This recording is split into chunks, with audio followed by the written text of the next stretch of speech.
Hello everybody. Since on the last video, some of you requested to show how I created the manual version of the data table seeds placement that I showed in the previous tutorial. I can now show you the graph and I'll show you some additional things while transferring from prototype to the actual graph that you use in the level. You need to consider also the performance of the graph. So you need to make a couple of iterations to fix some problems that you find. For example, we have this data table that we generated with ChatGPT, and it runs incredibly fast because it's just loading this position of the points, like you can see here from this graph. It loads everything from this data table. It has all the data for the points, and it just spawns the static meshes on those points. So the manual graph, which was shown in the previous tutorial, is this. And you can see that when you move the graph, it's generating a little bit slower. You can see it. And if you increase the count of these seeds per row and how many rows you have, so it's this graph. Let's increase now this to 2000 and this to 1200, let's say. Now, every time I move it, you'll see it generates much slower. And you can even see first it generates chairs and then it generates these cubes below them. And this graph, which is almost the same, but it's not using loop partitioned by index. So it has some of the logic fixed to be more optimal. So let's increase this to 2000 and this to 1200, the same as the other one. And let's move it. You'll see there's no delay at all. You can even do it much bigger, for example, 5000 and here 4000. So this is much bigger graph and it generates faster than this one. So it does matter how you structure your graph. Even if the nodes are almost the same, it matters how you operate on those nodes. And I'll show you the difference right now. So first, let's reduce this to something more manageable, like the other graph. For example, like this. So we have it generate the same amount. So let's first start with this multiple loops graph because it's easier to understand, and that's why in the prototyping phase I'm doing it that way. So first, let's open the main graph. And here it is, creating 2-point grids. So the idea is that let's start a new graph and check every step. So let's create a new folder here, call it tutorial, and let's create a new PCG graph. So right click, search for PCG, and create PCG graph, and I'll call it seeds tutorial. And into this graph, let's start doing the same as the other one. So we'll create a points grid like we have here. So first start with create points grid. And you can see that the first grid, it has 2000 for X and 50 for Y and Z. So let's start with the same. And the cell size is 80 by 100 by 100. One seed is 80 units and 100 is the distance to the front seat. Let's place this graph into our level. And let's find these points by clicking the D key. It will enter the debug mode. So they are here under this multiple loops graph, so I'll move it. So this is the row that we are creating currently. Let's move this a little bit back to have more space. So we have a single row created by this create points grid. To be easier to see the different points, let's do a debug node. Let's stop this debug, and we are now using this debug to show our points. And let's use relative and 0.5. So it will scale the bounding box of each point to half of the size, so you can more easily see them separately. They are not next to each other, so it's easier to distinguish the different points. So as you can see now, we are creating a single point, and we just need to create the same grid, but in the other direction. Let's copy this, and here have a 50 on the X size and 1200 on the other side. So this will be our row for the Y direction. And what we want, let's connect both of them. So we have one for the X and one for the Y. So we want to copy the points from one of them. Copy points. Copy the one that are on the X-axis to the ones that are on the Y-axis. And if we connect to the debug, we are now generating the full seeds arrangement.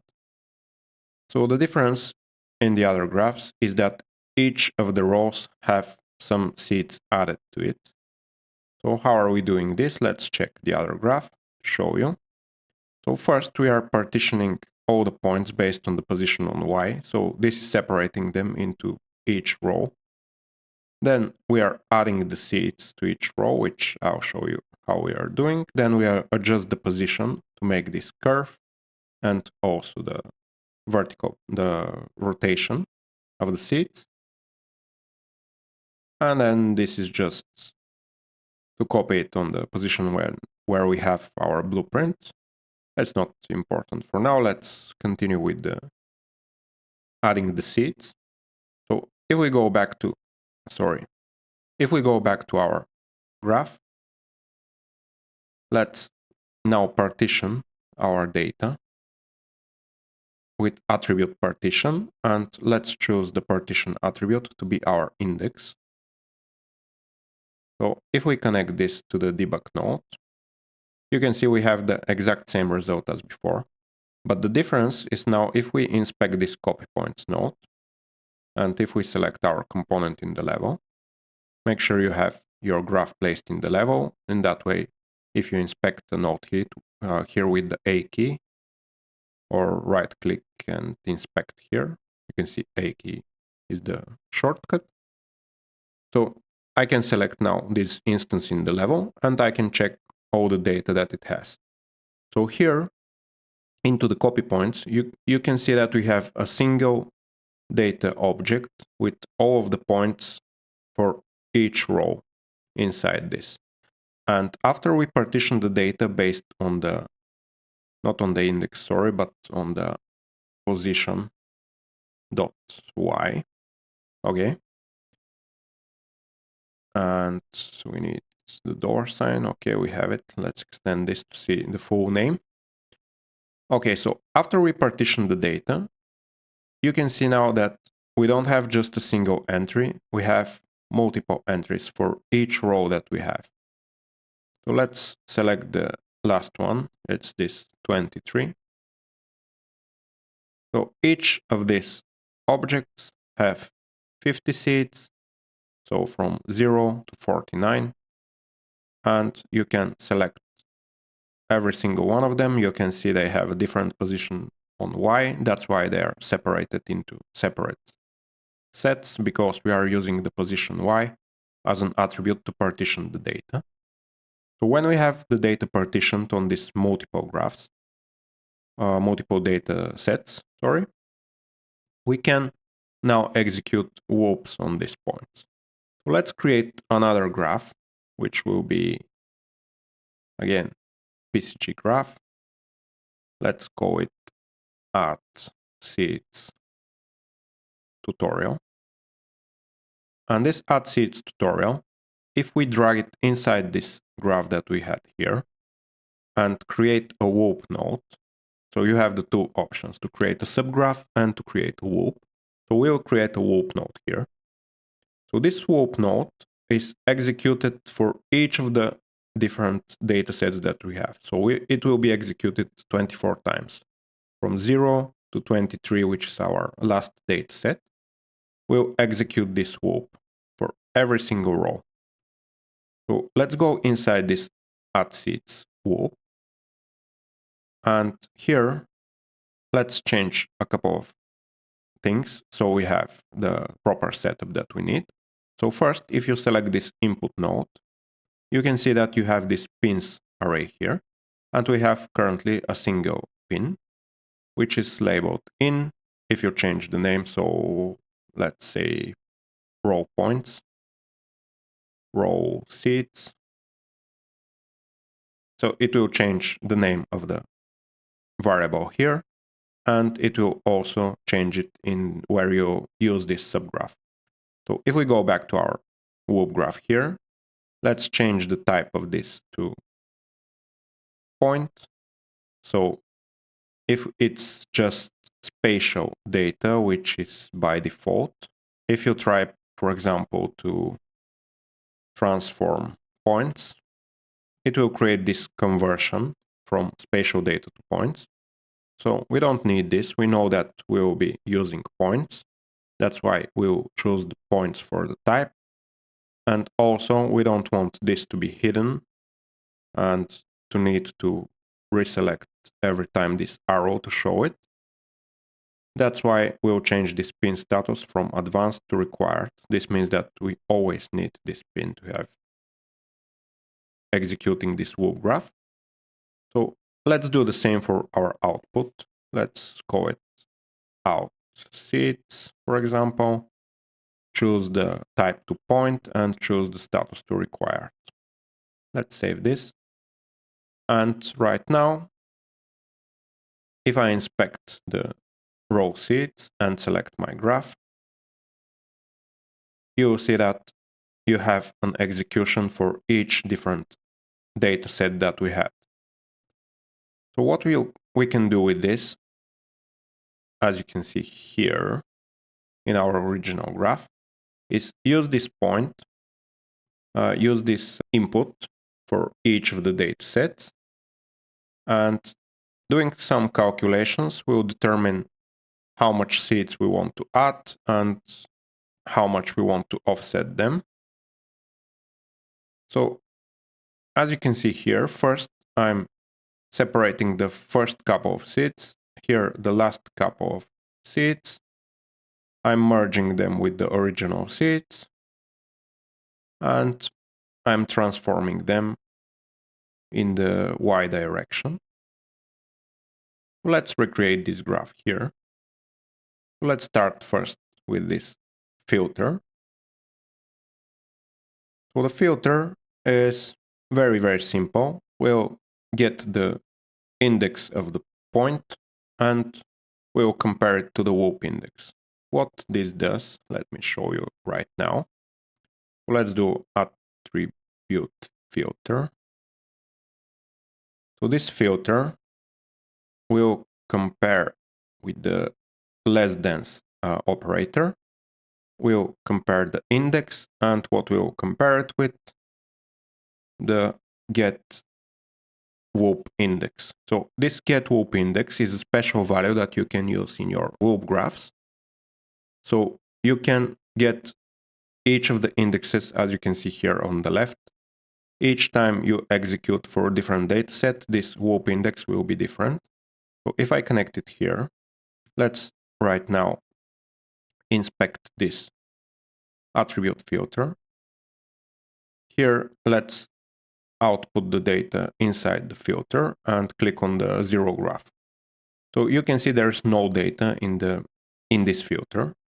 So if we now click on the one index for our data here, so if we are executing the value for the index 0, we don't have any point selected. If we execute it for the first row, the second row with an index 1, we got a single point. For the next one, we got 2 points. For the next one, we got 3 points.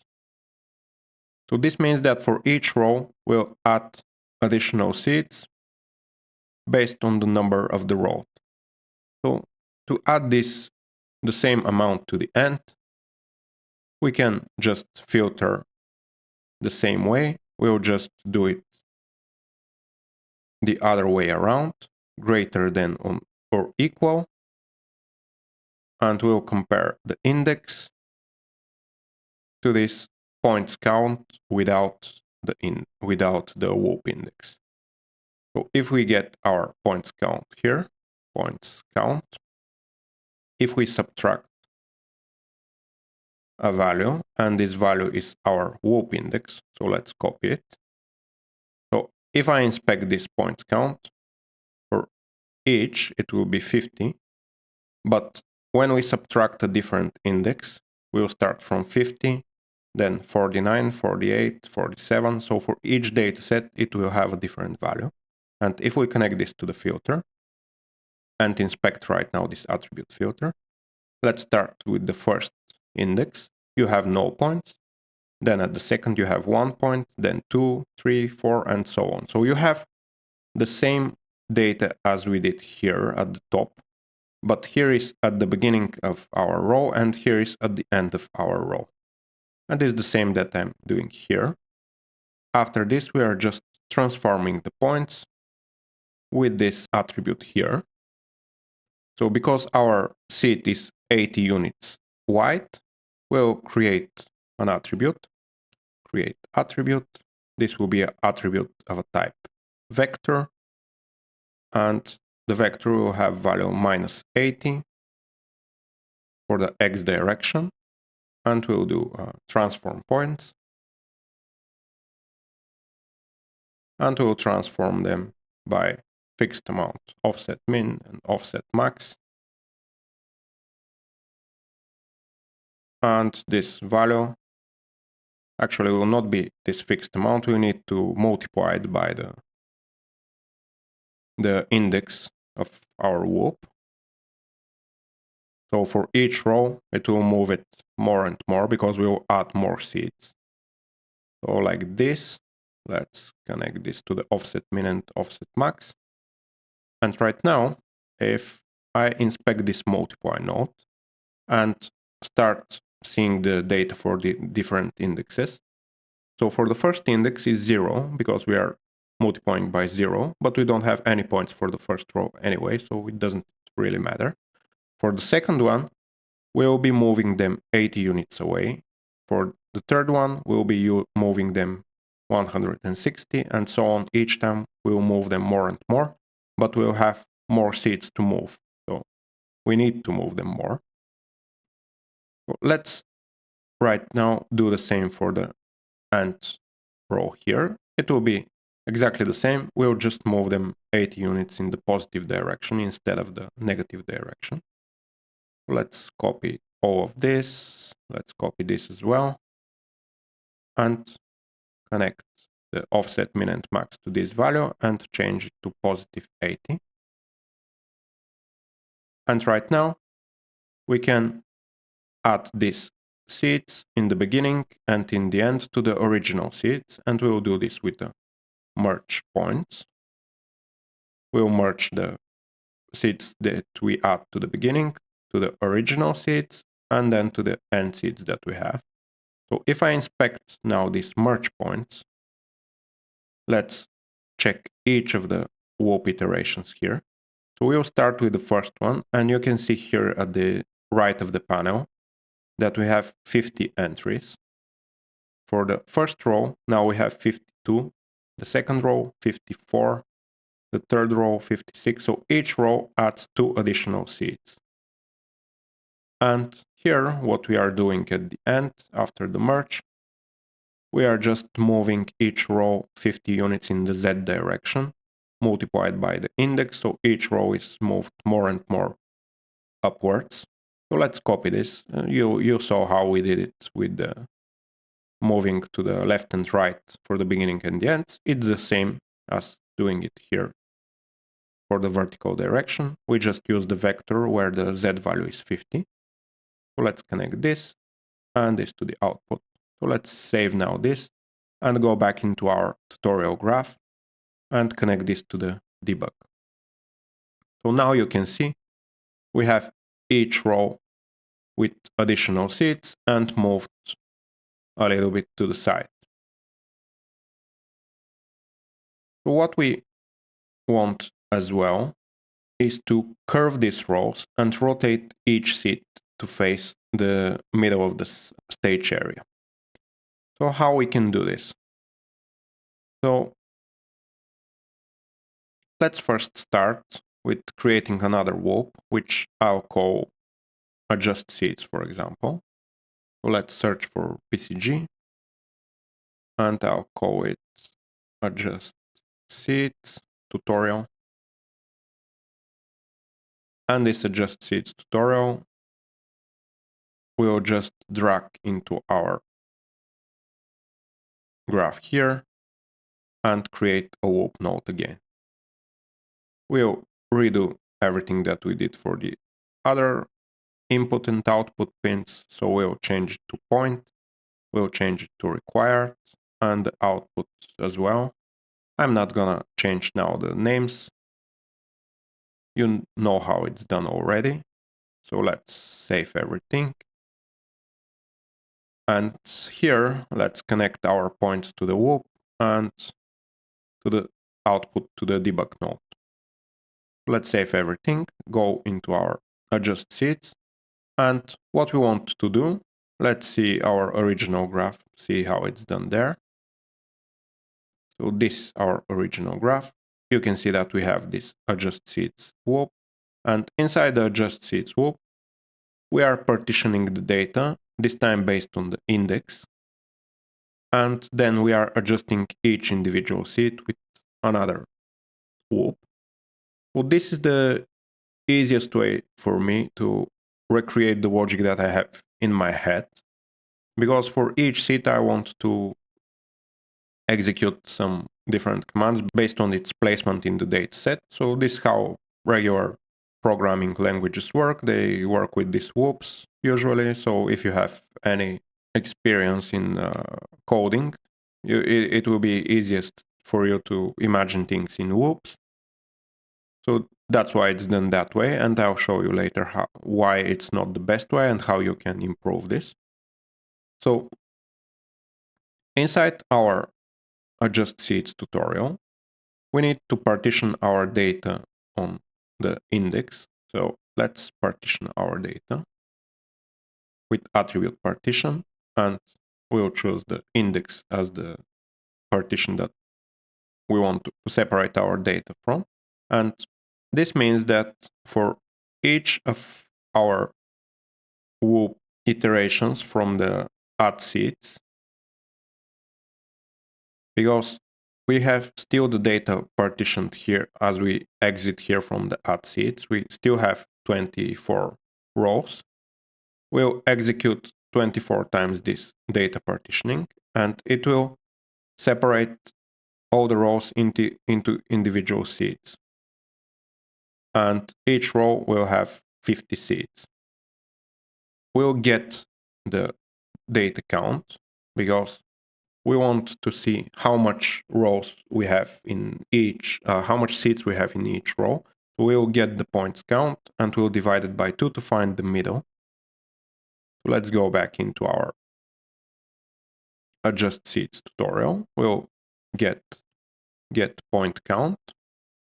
We'll divide by 2. We'll create attribute. This attribute will be 2. We'll connect it to the divide.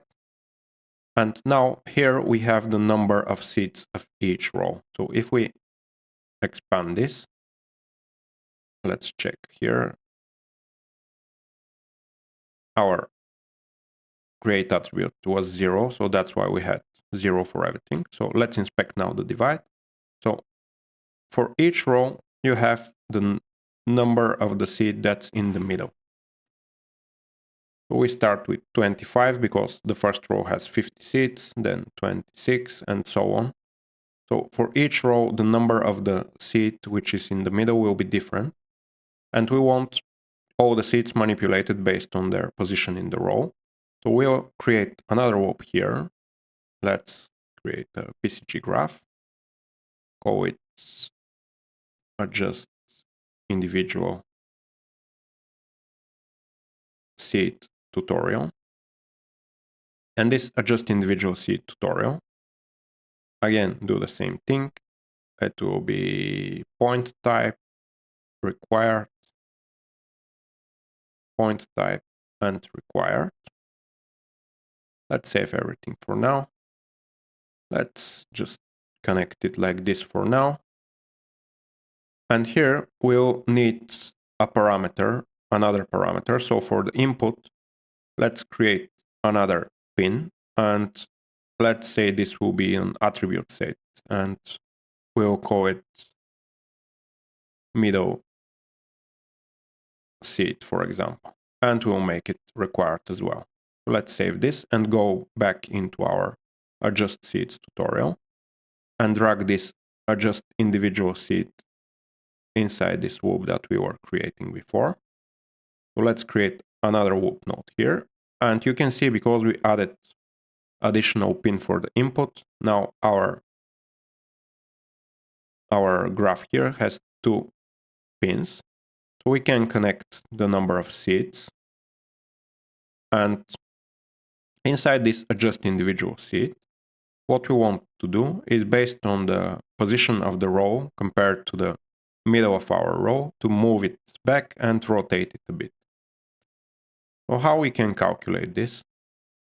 Let's check the graph that I created here, adjust individual seed. So for each point, we are just executing these transform points, and this transform points is doing some math in order to see what we need to do with each individual seed. So first, we divide the index by the number of seeds, and this will tell us where in the row is our seed. Let's go into our tutorial graph. So let's get whoop index. This is the number of each seed, because as you remember, we partitioned by the index. So this means that each seed is a separate object here.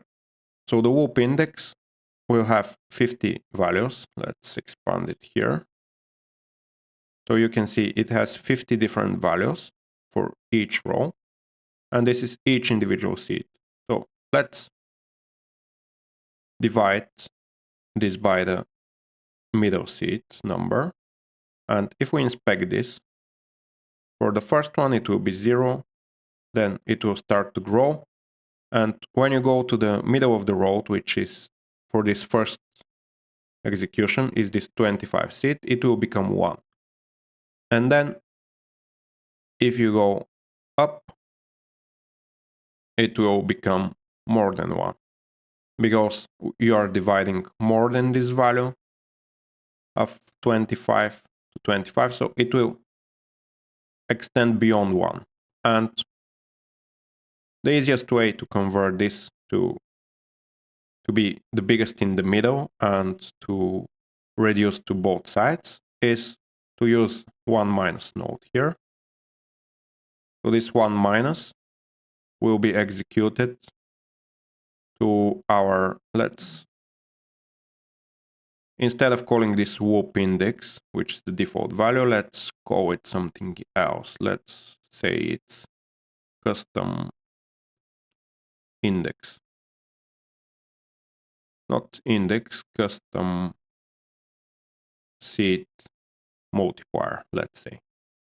So we are now exporting this value, custom seed multiplier. Then into this 1 minus, let's use the custom seed multiplier and let's output in the same value. So you can see right now, we start with a value of 1. Then we reduce this value to 0, where we have our 25th seed. And then it starts again growing to -1. Not growing, decreasing to -1. So this 1 minus node will then do an absolute node. again on the same value. And you can see now that the last values and the first value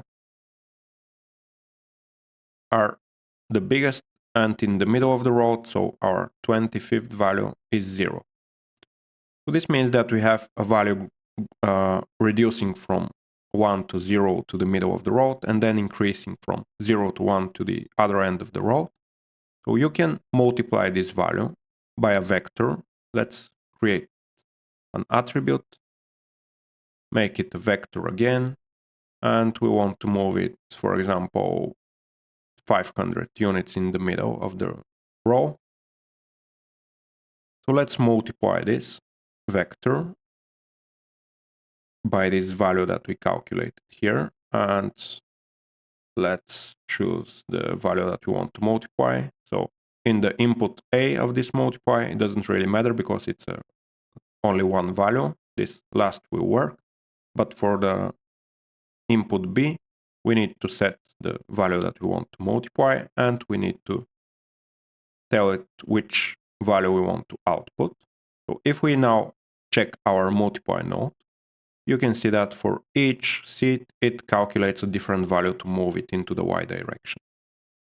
If we now create the transform points here, transform points, and we connect this to the offset min and max,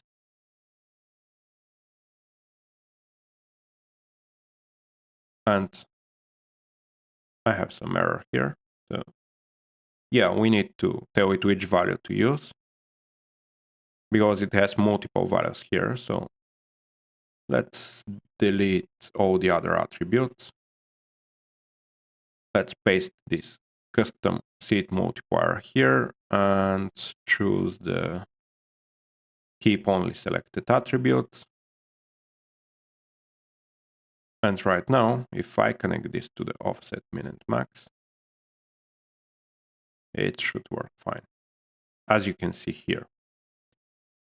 So we are moving each seed a little bit to the front or to the back based on the position on the row. The problem is we have this linear graph, which means that it reduces equally for each seed from 0 to 1.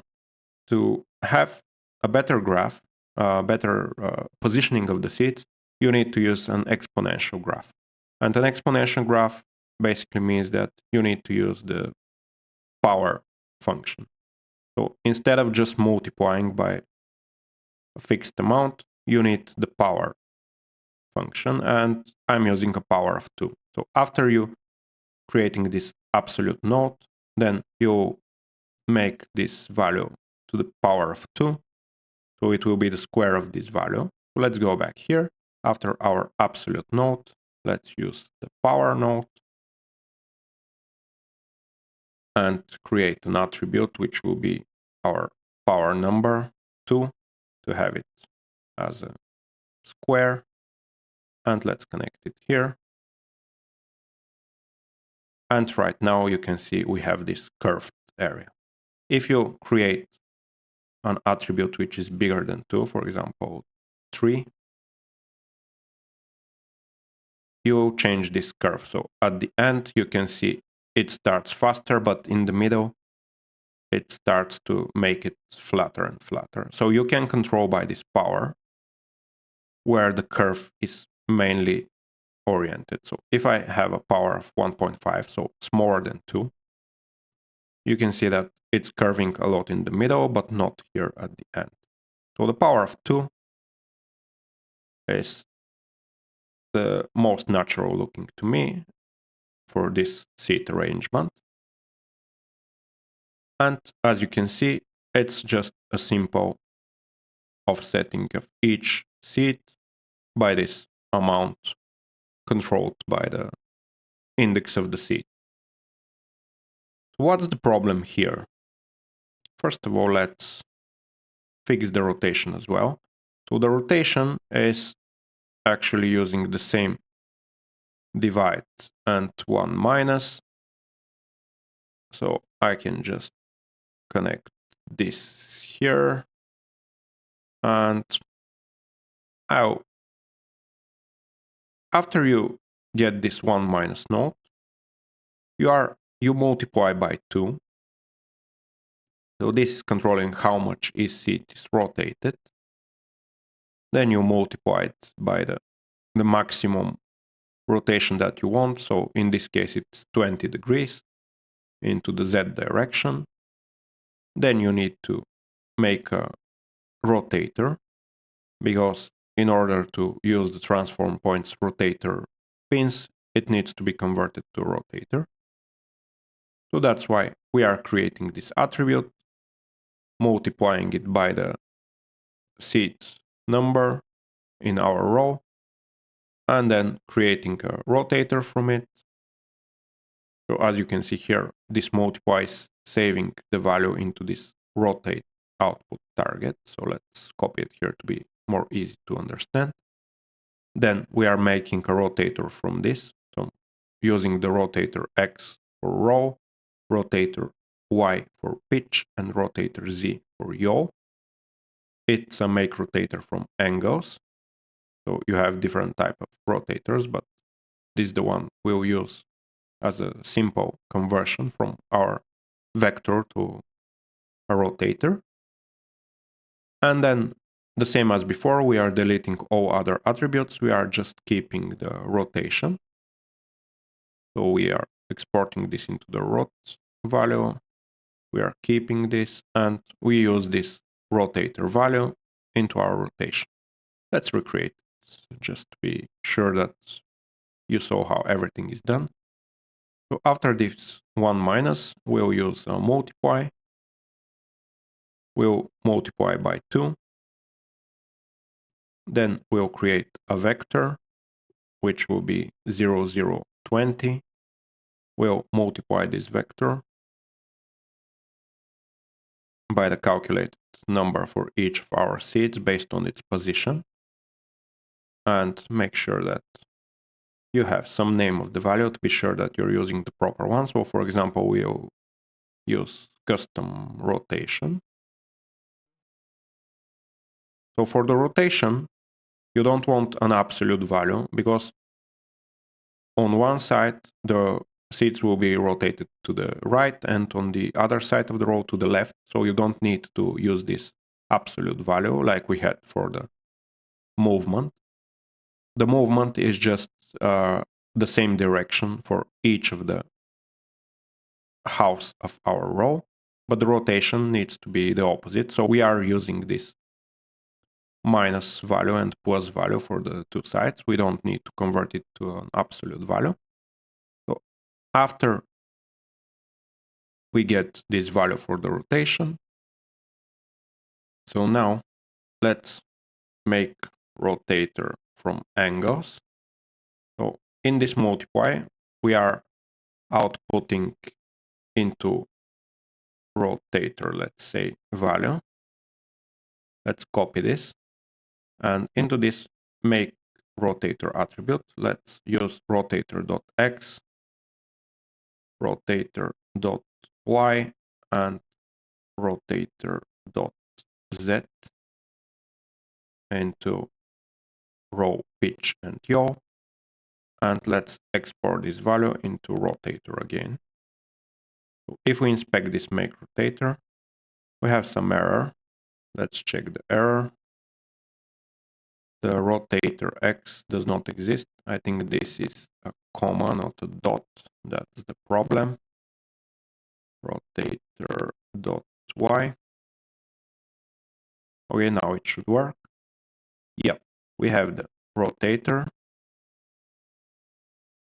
Let's delete all other attributes by delete attribute, using this rotator and choosing the keep only selected attributes. And if we inspect this, we only have this rotator. So we can use this rotator into the rotation minute max. And let's save this. And right now you can see that each of the seats is rotated to the middle. So by controlling this angle, you can set the angle, for example, to 50 instead of 20. And you can see each seat is rotated much more. Let's check like this. So let's now go into our main graph, which is this one, not this one, at seeds tutorial. And let's do a static mesh spawner. We'll create a mesh entry, and this mesh entry will be chair. Let's use this chair. And let's disconnect this debug. So now we have these chairs. Let's reduce the rotation to 20 because they are rotated too much right now. And let's save everything. So right now, you saw how I recreated this graph, this whoops graph here. I don't have these boxes added, and my points are always in the 0, 0, 0 coordinate of the level. Let's add these things to our seeds tutorial graph here. So let's copy all of our points, copy points, and let's get actor data. The actor that we want is this self actor, which is our PCG graph. We'll get a single point. We'll copy all the data from the points that we generated here into the place where our PCG graph is placed into the level, and then we'll spawn these chairs. And it will make it huge in the beginning. This is because we have our scale too big. So if we reduce to 1, 1, 1, now we have all of our chairs placed where we want, and we can move this PCG graph where we want. And you can see it's generating a little bit slowly. And first of all, you don't need to measure it. It's easy to see in this case, but just to make sure that you have some method of knowing, is it just feeling that way or it's really slow? Let me show you how you can check this. So here, where you are checking your graph, this seeds tutorial graph, you can use this window and this profiling window. I have it enabled and it's here. So you can see that this graph is generated in 0.5 seconds, or half a second, and it's taking 16 megabytes to execute. So compare this to this graph, which is this one, this PCG manual placement. So this graph, if we go to the profiling, it's 0.01 second, and it only needs 2 megabytes. If we re-execute it, you can see 2 megabytes and 0.01 second. Compare this to the tutorial we created now. So this is 500 times slower, and it uses 8 times the amount of memory. What's the problem? The problem is that we are executing a lot of commands for each individual seed separately in this whoop. So when you have a whoop, which is partitioned on the index, this means that you can no longer benefit of multi-threaded processes to execute simultaneously for all of your seeds, different logic. It needs to go into each seed separately and execute it, and it's very, very slow that way. And as you saw in the beginning, when I was comparing this whoop graph to the other graph, which is not using this whoop partition on the index, the difference is huge. It's hundreds of times faster. The bigger the amount of points you have, it will be faster and faster that way. So what's the change that I need? So first of all, let's go into our adjust seeds tutorial, into this adjust individual seed tutorial. So this is all of our logic that we use to transform our points. And I've done it this way because it's easy to imagine how we can do it in a for loop, but to make it much better, let's see how it's done in the other graph. Let's close everything and check this last graph that I have here. So this manual placement graph is the same until here. So we are still partitioning on the Y to get each row. Then if I go into the add seeds, we are adding the seeds the same way as I had before. We are transforming each row the same way to the Z axis as before. But after this, instead of going into another loop, which we had before, I'm doing all of the logic to move the points here inside the first loop without partitioning additionally the data. So how is this done? So let's inspect these transform points. We have this data executed 24 times for each row like before. For each time, this data will have different amount of points. So we are getting the points count here. So as you can see, we start from 50 points on the first row and more into each of the rows. So we are getting the points count. We are dividing by 2. Then we are dividing the index of each point to this points data. So if you remember, this is exactly what we done in our second loop. But this time, instead of doing it point per point, we are doing it for the full set, and we just export this into attribute for each point. So this divide node is dividing the index to this calculated number of points for each set and saving the data for each seed where in this row it's located. Then 1 minus, then absolute, so exactly the same as before. So this absolute node, you can see here from 1 to 0 and then growing back to 1. Then this power node, power of 2 to get the nice curve. Then this multiply by the amount that we want to move our seeds. Then when we save this position here, so this attribute, we are multiplying by the position value that we calculated. So the multiplier for each, and we are saving this into this offset position. And this offset position is different for each point, as you can see, starting from a big value to 0 in the middle of the row and growing back to a big value. So this value is then added to our position. So you can see this add node here is adding the position to our offset position and saving it into the position. This source means the first value. It's the same as having position here. So then we are multiplying this custom index value that we had before. This is the placement in our row by 2. So this is the same way we had it before for the rotation.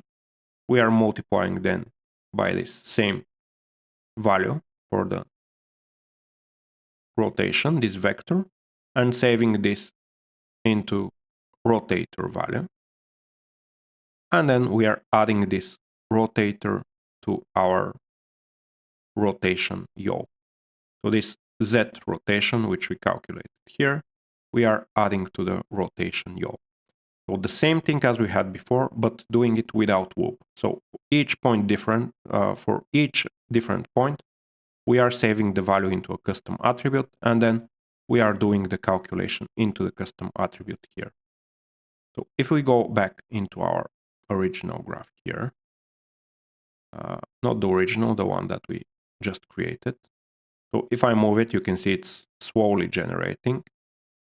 If I go into my tutorial folder, into my adjust individual seed graph, so this logic here, we need to recreate into our original graph here.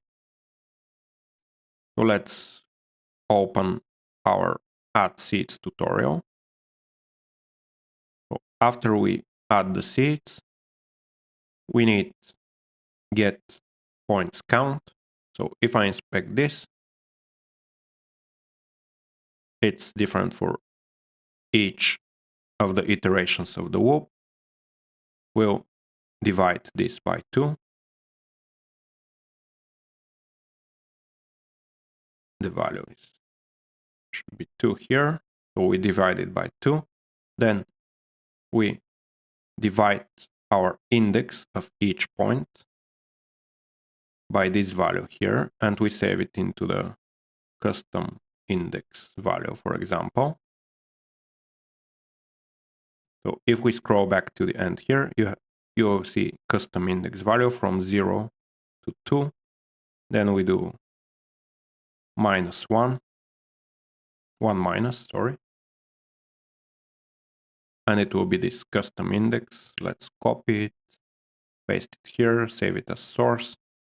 Then we'll do an absolute value. So this value from 1 to 1. Then this absolute value needs to be multiplied by